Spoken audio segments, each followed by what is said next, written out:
to use the edit field set node in n8n. This node lets you create, edit, or remove data right inside your workflow, which means you control exactly what information moves to the next step of your automation. It's a core building block in n8n, and once you understand it, your workflows will be cleaner, more reliable, and easier to maintain. To get started, open n8n. From the overview page, click Create Workflow. This brings you into the workflow editor, where you'll assemble everything. Before we use the edit field set node, we need something to kick off the workflow while we're building. Click the plus button and search for manual trigger. The manual trigger runs the workflow only when you hit execute workflow, which makes it perfect for testing.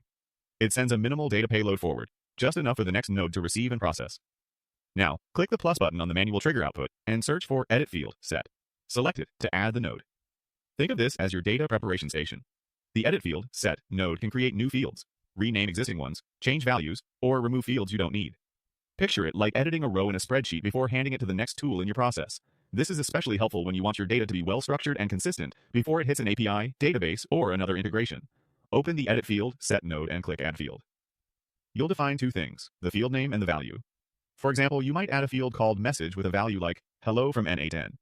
You can add as many fields as you need, and you can safely replace or delete ones that aren't useful. When you're ready, click execute workflow. Here's what happens. The manual trigger starts the run, the data flows into the edit field set node, and the node creates or updates the fields you specified. Check the output panel to see the results presented as structured fields so you can verify everything looks correct. The flow is simple. Manual trigger to edit field set. The trigger initiates the workflow, and the edit field set node prepares your data for whatever comes next.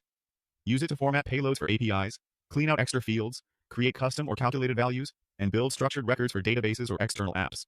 By shaping your data here, you keep workflows simpler, reduce errors downstream, and ensure only the right information moves forward. That's the essence of using the edit field set node in n8n. Start with a manual trigger, prepare your data with edit field set, and then pass it confidently to the next step in your automation.